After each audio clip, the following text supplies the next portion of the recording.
And is called?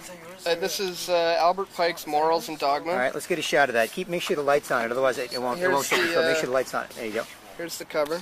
Okay, hold on. All right, got it.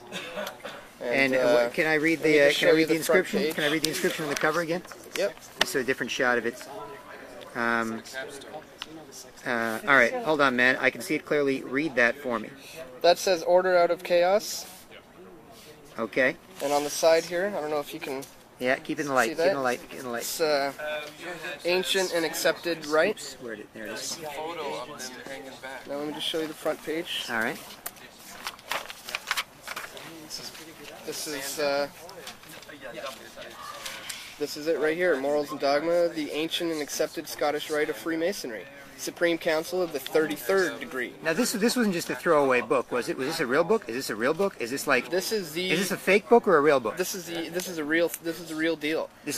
This is the real deal. Yeah. This was entered into the office of the Library of Congress at Washington. Right. And some of the quotes in here that a lot of these gentlemen here might not understand is things like this one.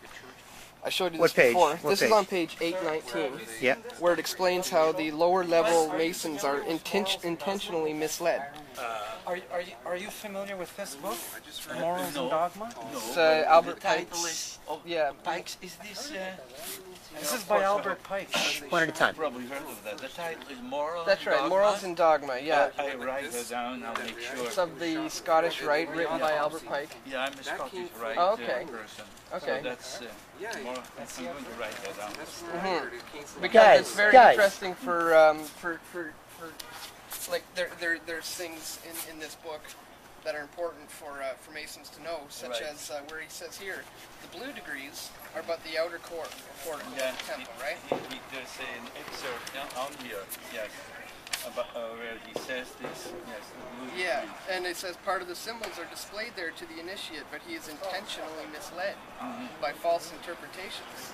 It's not intended that he shall understand them, but it's intended that he shall imagine he understands them. Their true explanation is reserved for the adepts. Yeah, so really that is my interest. Yes. Yeah, because that of course suggests that what they're telling you in the lower levels is not necessarily true, and until you get higher, you learn the truth when you get higher up. That's what this is saying, right? And I'm still confused. Oh yeah. After 32 degrees. Yeah. But isn't that the whole idea? One at a time. Yeah. Well, you know, it's so important to look into these things in depth, especially if you're going to be a member, you know what I mean? Yeah, you have to do hardcore research.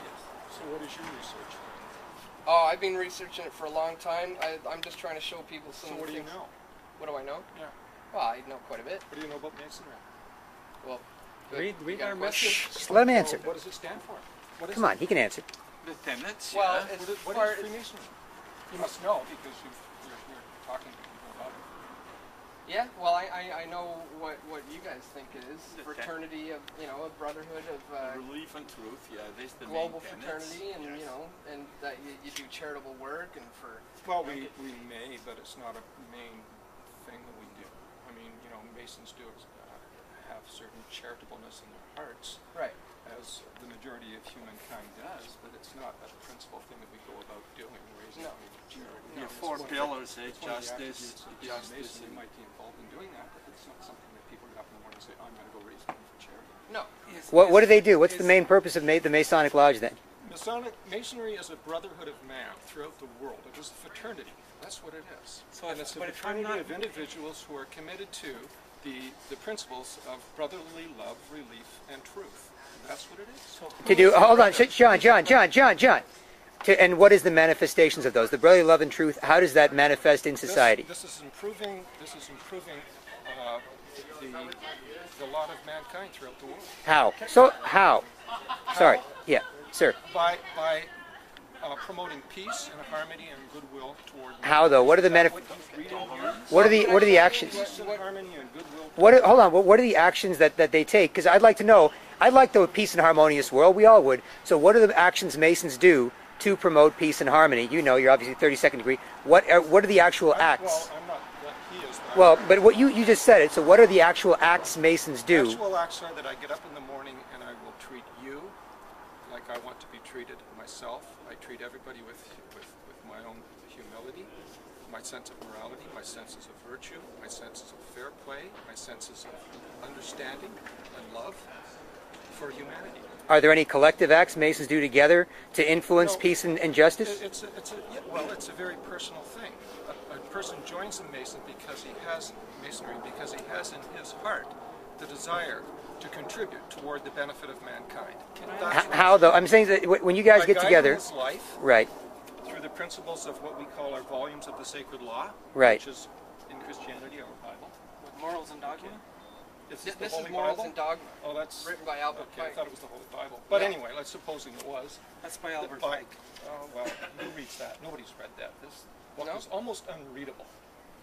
It's almost unreadable. Are you saying that Masons don't read anything by Albert Pike anymore? 99.9% of Masons have never ventured 1 or 2 pages of this book. Come on, man. Let him answer. I'm not arguing with that, but Tony, let him answer, please. Albert Pike died 127 years ago. Why are there still statues? Why have statues recently been put up in Washington, all over Washington, D.C., by the Freemasons, revering him? Well, he is revered as a Mason of his time. If that book's unreadable, why is he revered?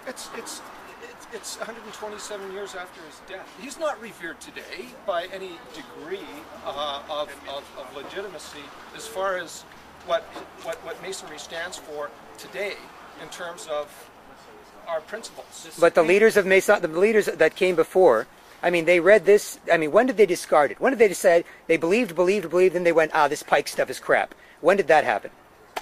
It happens with me right now because I don't read this book. But other Masons have, and was there a point where Masons dissociated themselves with the writings of Albert Pike and Morals and Dogma? Albert Pike is of the Scottish Rite, the southern jurisdiction, which is meaningless in Canada. Okay, we don't even have to even. Can I ask you a question about that? I don't know if this is true. To me, it's meaningless. Maybe you can clarify this point about Albert Pike. After the assassination of Abraham Lincoln, I heard that he had to flee for his life.